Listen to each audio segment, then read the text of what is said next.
Hello সবাইকে, good morning. কেমন আছো সবাই? আশা করি সবাই খুব ভালো আছো। সব্বাইকে ভালোবাসা আর সকলের সুস্থতা কামনা করে আজকের ব্লগটা স্টার্ট করলাম। একদম সকাল, সকাল পিঠে বানাতে বসে পড়েছি। আমার না প্রত্যেক দিনের একদম ঘুম থেকে ওঠা থেকে শুরু করে রাত পর্যন্ত ভ্লগ কিন্তু কোনোদিনই দেওয়া হয় না, তাই না বলো? কাজে এতটাই ব্যস্ত হয়ে পড়ি কেন বলো তো? অনেক দেরি হয়ে যায় ঘুম থেকে উঠতে। আর তারপর এত তাড়াহুড়ো বেঁধে যায় না, তোমাদের সাথে শেয়ারই করতে পারি না। তার মধ্যে ভিডিও স্ট্যান্ডটাও ভেঙে গেছে। যদি স্ট্যান্ড থাকতো তাহলেও না স্ট্যান্ডে ফোনটা লাগিয়ে নিয়ে ফটাফট কাজ হয়ে যায়। তো এই কারণে আসতে পারি না একদম সকাল, সকাল। তো বাসি কাজবাজ মোটামুটি হয়ে গেছে। বাসনপত্র মাজা, ঘর ঝাড় দেওয়া যেটা মোটামুটি থাকে আরকি। তারপর করে নিয়ে আমি পিঠে বানাতে বসে পড়েছি। আর এখানে সব একদম কৌটো মেপে, মেপে নিয়ে নিই। তাহলে পরিমাণটা সমান হলে পিঠেটাও খুব সুন্দর হয়। তো নিয়ে এবার আমি এর মধ্যে উষ্ণ গরম জল আর দুধ দিয়ে এটাকে ভালো করে ব্যাটারটা রেডি করে নেব। তো তারপর পিঠেগুলো ভাজবো। আর এটা হচ্ছে সোমবারের ভ্লগ। তোমরা অনেক রাত করেই কিন্তু ভ্লগটা পাচ্ছ। কেননা সন্ধ্যেবেলা একটু পুজোর বাজার করতে গেছিলাম। পুজোর বাজারের ভ্লগটা তোমরা অবশ্যই পাবে, তবে সেটা কালকে পাবে, আজকে নয়। তো দেখো ব্যাটারটা আমার রেডি হয়ে গেছে। আর চলো পিঠে ভাজতে, ভাজতে তোমাদের সাথে কিছু কথা বলি। সেটা হচ্ছে আজকালকার যা দিন পড়েছে না, একদমই কারোর উপকার করতে নেই, কারোর হেল্প করতে নেই। যাকে যত বেশি হেল্প করবে তার কাছ থেকে প্রতিনিয়ত কথা শুনতে হবে। আর সেই পরিস্থিতিতেই আমি পড়েছি, পরিস্থিতির মুখোমুখি। আর ওই যে প্রথম থেকে যারা বন্ধু আছো তারা তো সকলেই জানো, যেটা আমার কানে আসে আর সেটা যদি ঠিক না হয় আমি না সেটা না বলে পারি না। আর আমার সেই সৎসাহসটুকুনি আছে, যেটা আমি করিনি আমার নামে বললে বা আমি যেটা করেছি সেটা যদি বদনাম করে আমি না একদমই সহ্য করতে পারি না, জানো তো? সেটার উত্তর আমাকে কোনো না কোনোভাবে দিতেই হবে। এই সত্যি কথা বলার সাহসটুকুনি আমার আছে আর আমি তাই জন্যই বলতে পারি। আমি ভয় পাই না, কেননা আমি মিথ্যে কিছু বলছি না, আমি মিথ্যের আশ্রয় নিচ্ছি না, আমি সত্যি কথাই বলতে ভালোবাসি। এবং কি এটা আমি এইজন্য অন ক্যামেরায় আমি বলতেও কোনো ভয় পাই না। যত হেল্প করি তত লোকের থেকে সেই খারাপ, খারাপ কথাই কিন্তু শুনতে হয়। এতদিন শুনে এসেছি এখনো পর্যন্ত বন্ধ হয়নি। হয়তো আমার মৃত্যুর আগে পর্যন্ত তাদের নিন্দে মন্দ বাজে কথা শুনে যেতে হবে। কেন এত মনে রাগ নিয়ে কথা বলছি তোমাদের সাথে? অবশ্যই কারণটা বলব। তো চলো, বলছি এ কারণেই, যাদের বিপদে আমি পাশে ছিলাম একদম, যে কথাগুলো আমি বলতে চাই না, এনাদেরকে নিয়ে ভিডিও বানাতে চাই না একদমই। কিন্তু তারপরেও এক একটা কথা বলে না, সেই কথাগুলো ঠিক আমার কানে চলে আসে। আর তখন না বলেও পারি না। কারণ তাদের ওই যে ভালোবাসার মানুষরা আছে ভিডিওগুলো দেখায়। আশা করি তোমরা বুঝে গেছো কার কথা বলছি। তো আমার ভিডিওগুলো প্রতিনিয়ত তাকে দেখায় বা বলে আমার কথাগুলো, আমি ভিডিওতে কী করি না করি। হ্যাঁ, তারা এতটাই মূর্খ যে ডেইলি ভ্লগে কী করে না করে সারাদিন থেকে রাত পর্যন্ত খাওয়া-দাওয়া, ঘোরাফেরা, হাসি, আড্ডা, মজা, রান্না-বান্না সব কিছু মিলিয়েই তো ডেইলি ভ্লগ। সেটা কিছু মূর্খ মানুষ বোঝে না। তাই জন্য আমাদের ঘরের লোককে কিছু মানুষ এই কথাগুলো লাগায়। তো তাই জন্য সারাদিনের ভালো, ভালো কাজকর্ম যেটা আমি সুন্দর একটা ভ্লগ রেডি করে আপলোড করি তোমাদের জন্য, সেখানে কিছু অদ্ভুত মানুষ আছে সেই ভিডিওগুলোকে আরও কিছু বানিয়ে বলে। তো যখন বলে তখন তাদের এই খারাপ কথাগুলোও তারা শুনুক আর তারা বলুক বেশি, বেশি করে। আমি তাতে একদমই ভয় পাই না। তো কথাটা হচ্ছে, আমি নাকি মুখে বিশাল বড়, বড় কথা বলি, কাজের কথা কিছুই করি না, কাজের কাজ কিছু করি না। আমার কথা শুনলে পাত থেকে মাথা পর্যন্ত জ্বলে পুড়ে যায়। তো পাত থেকে মাথা পর্যন্ত কেন জ্বলে পুড়ে যাবে? সারা দেহই জ্বলে পুড়ে যাক না, জ্বলে পুড়ে ছাই হয়ে যাক। আমার কথা শুনে যদি জ্বলে পুড়ে ছাই হয়ে যায় তো হোক। আমি এমন কিছু কাজ করি না যাতে জ্বলে পুড়ে ছাই হয়ে যায়।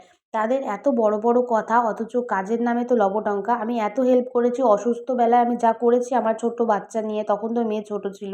আমি তখন যা করেছি, তখন তো পাড়ার কেউ আসেনি দেখতে, বা হ্যাঁ, অবশ্যই এসছে দেখাশোনার মতন। কেউ তো আর রেঁধে বেড়ে খাওয়ায়নি বা যত্ন করেনি বা টাকা খরচ করেনি। সেটা কিন্তু আমার স্বামী করেছে আর আমার দেওরই করেছে। সেটা উনি বারবার যদি রেগেও যায় আমি তাও ১০০ বার কেন ১০০০ বার আমি বলব। যারা যেটা করে তাদের সেটা কথাটা বলতে হয়, না হলে কিন্তু বেইমানি হয়। কিন্তু কিছু বেইমান আছে সেটা তো বোঝে না। ওই জন্য বেইমানদের মতন তারা মুখ পুছে নেয়। তো যে যা করে করুক, যে যা বলে বলুক, আমার কারোর সাথে পাছে থাকার দরকার নেই। কিন্তু আমার নামে কিছু বললে, কালকে যেমন একটা কথা শুনছি, আমি নাকি কাজের কাজ কিছু করি না। আমি যে তার অসুস্থতায় তাকে ওই শুনেছি পর থেকে, তার কিন্তু তখন করার ক্ষমতা ছিল। ট্রিটমেন্ট শুরু হয়নি তখনও। কিন্তু আমি যেই কানে শুনেছি যে এত বড় একটা রোগ হয়েছে, আমি কিন্তু সাথে, সাথে বলে দিয়েছি তোমাকে রান্না-বান্না করতে হবে না। আমার নিজের তখন নতুন নাইটি ছিল না। নিজের ঘরের থেকে আমি নাইটি দিয়েছি যে, "নাও তুমি তোমার কমফোর্টেবল এর জন্য তুমি নাইটি ইউজ করো। শাড়ি আর পরো না। শাড়ি ব্লাউজ পরো না। কমফোর্টেবল হবে। নাইটিটা পরলে নাইটি পরো।" জানো তো, পুরোনো নাইটি দিয়েছিলাম, আমি সেটা স্বীকার করছি। কিন্তু আমার ঘরে নতুন নাইটি ছিল না। আমি আমার আমার পরার নাইটি আমি দিয়েছিলাম। তারপর আমি তখন শুনেছি পর থেকে রান্নাবান্না বন্ধ করে দিয়েছি। আমি যতটুকুনি যা পেরেছি সেই রান্নাবান্না নিয়ে অনেক কথা, আমি কম খাইয়েছি এই সেই। তো যার একেতে হয় না তার একশোতে কেন, হাজারেও কিন্তু হয় না, তাই না বলো বন্ধুরা? তো বদনাম করবে, কিন্তু বদনাম করে যাচ্ছে করে যাক। তোমরা যারা আমাকে ভালোবাসো, আমাকে কিন্তু অনেক বোঝাও তোমরা যে ঠিক আছে ছেড়ে দাও, যার যে কিছু খারাপ মানুষ আছে তারা বলবে। কিন্তু কি বলো তো বন্ধুরা, এখন আর কষ্ট হয় না, কিন্তু ভীষণ রাগ হয় সব কথাগুলো শুনলে। যেহেতু আমি করেছি যেটা, সেটা যদি আমার নামে বলে করেনি, কালকে যেমন বলছে মুখে আমি বড় বড় কথা বলি, কাজের কাজ কিছু করি না, তো সে না হয় বেইমান, কিন্তু আশেপাশের লোক বা যারা চেনা জানা ভালোবাসার লোক তারাও আরও আর কি বলে যে সত্যি তোমরা যা করেছো, সঞ্জয় যা এত টাকা খরচ করে করেছে, এত ঝগড়া অশান্তি করে তোমাদের সাথে, তারপরেও সেটা মানুষ বুঝতে পেরেছে, অথচ ওনারা বোঝে না, বা আর কিছু মূর্খ মানুষ আছে তারাও বোঝে না। তাই জন্য এই ভিডিওটায় আমার এই কথাগুলো বলা। আর কখনো আমি কাউকে হেল্প করব না, বিশ্বাস করো। আমি হ্যাঁ হেল্প করব, রাস্তার মানুষদের করব, বাইরের মানুষদের করব, আমার পরিচিত যারা, আমার আত্মীয়স্বজন বাদে আমার যারা নিজের কাছের ভালো লাগবে, ভালো তাদেরকে ব্যাস করব। অসহায় কোনো মানুষকে করব সেটাও ঠিক আছে, কিন্তু নিজের আত্মীয়স্বজন, নিজের কাছের লোককে না আর হেল্প করব না, বিশ্বাস করো। তারাই কিন্তু আবার মানে বাজে কথা বলবে। আর একটা বাইরের মানুষকে, একটা অচেনা মানুষকে হেল্প করো, একদিন হেল্প করলেও না সেটা তোমার সাথে পরে নেক্সট টাইম দেখা হলেও তোমাকে ভালোবেসে দুটো কথা বলবে। কারণ তার মাথায় থাকবে যে হ্যাঁ উনি আমাকে এক মানে 10 মিনিটের জন্য হলেও ভালোবেসেছে, হেল্প করেছে। তো ওই জন্য আমি চিন্তাভাবনা করে নিয়েছি, আর আমি কাউকে দেখবও না, হেল্পও করব না, বিশ্বাস করো। আর এই ভিডিওটা তোমাদেরকে বলছি, যারা ওনাকে দেখাও বা বলো, তারা বেশি বেশি করে দেখাও। আমার একটার পর একটা আমি ভিডিও করব, আর তোমরা সেই দিয়ে, এর আগে ওই যে চাল নিয়ে, রেশনের চাল নিয়ে খাওয়া নিয়ে একটা ভিডিও বানিয়েছিলাম, বলেছিলাম, সেটাতে আবার লাগিয়েছিল। ওই নিয়ে বিশাল একটা ঝামেলা অশান্তি হয়ে গেছে যে কেন আমি ভিডিওতে বলেছি। আচ্ছা, আমি যদি দিতে পারি, করতে পারি, খাওয়াতে পারি, আর তুমি বাজে বাজে কথা বলো, তাহলে আমি উত্তরে বলতে পারবো না? আর বললেই দোষ? হ্যাঁ, কি মানে দুনিয়া পড়েছে বলো। তো চলো, অনেক বকবক করে ফেললাম। আমার বর বাজার এনেছে ব্যাগ ভর্তি করে, সকালে লুচি করেছিলাম টিফিনে আর গরম গরম চা। তো তারপর বাজার এনেছে অনেক রকমের মাছ, মানে 4খানা রুই মাছ এনেছে জানো। মিডিলে একটা করে পিস বেরিয়েছে আর লেজ মাথা দিয়ে 4খানা রুই মাছ এনেছে। মানে পুকুরেরই যে রুই মাছগুলো হয়, তার সাথে বাটা মাছ আনতে বলেছিলাম, বাটা মাছ এনেছে, মাংস আনতে বলেছিলাম, মাংস এনেছে, আর একটু ওই ছোটো মাছগুলো এনেছে, ব্যাস। আজকে রান্না হয়েছে পোস্ত দিয়ে আর সর্ষে দিয়ে বাটা মাছের ঝাল করেছিলাম, আর মাংস করেছিলাম একটু কষা কষা করে। তো আমার বর তো কষা মানে মাংসই হোক মাছই হোক তার সাথে একটু ঝোল ঝোল তরকারি ও খেতে পছন্দ করে। ও শুকনো খাবার না খেতে পারে না। এবার যে যেটা খেতে পারে না, যার জন্য আমরা ভালো আছি, যে কষ্ট করছে খাটনি করছে আমাদেরকে খাওয়াচ্ছে, তাকে তো, আমি তো স্ত্রী, আমি তো আর বেইমানের মতন তার জন্য তাকে না দিয়ে থুয়ে আমি খেয়ে নিতে পারবো না। আমি তার ভালোটাই কিন্তু ভাববো। তো ওই জন্যই রান্নাবান্না করে ওকে খাওয়াতে ইচ্ছা করে ভীষণ। ছাদের রেলিং নেই, কিন্তু আমি তোমাদের কারোর কথা শুনি না। আমার বাড়িতে আমার মাও বলে, ভাইও বলে, তো আমি শুনি না। তো কি হয়েছে জানো, কালকে ধার দিয়ে মাম্মা এই যে এই জায়গাটায়, এই জায়গাটা দিয়ে ও হাঁটছিল, আর হাঁটতে হাঁটতে কি করেছে, ঘুরপাক খাচ্ছিল ঘুরতে ঘুরতে, আর আমি ওকে ধরে নিয়েছি। নাহলে কালকে যে কি হতো সেটা ভগবানই জানে, আর আমার কপালে কি যে ছিল। হুম, তো কি আর বলবো, কালকের ওই কথাটা ভাবলে না এখনো আমার গায়ের মধ্যে শিউরে ওঠে, ভীষণ ভয় লাগে। আমি বলেছি তোকে আমি আর ছাদে নিয়ে আসবো না, আসলেও আমার সাথে জামার সাথে বেঁধে বেঁধে ধরে ধরে নিয়ে আসবো।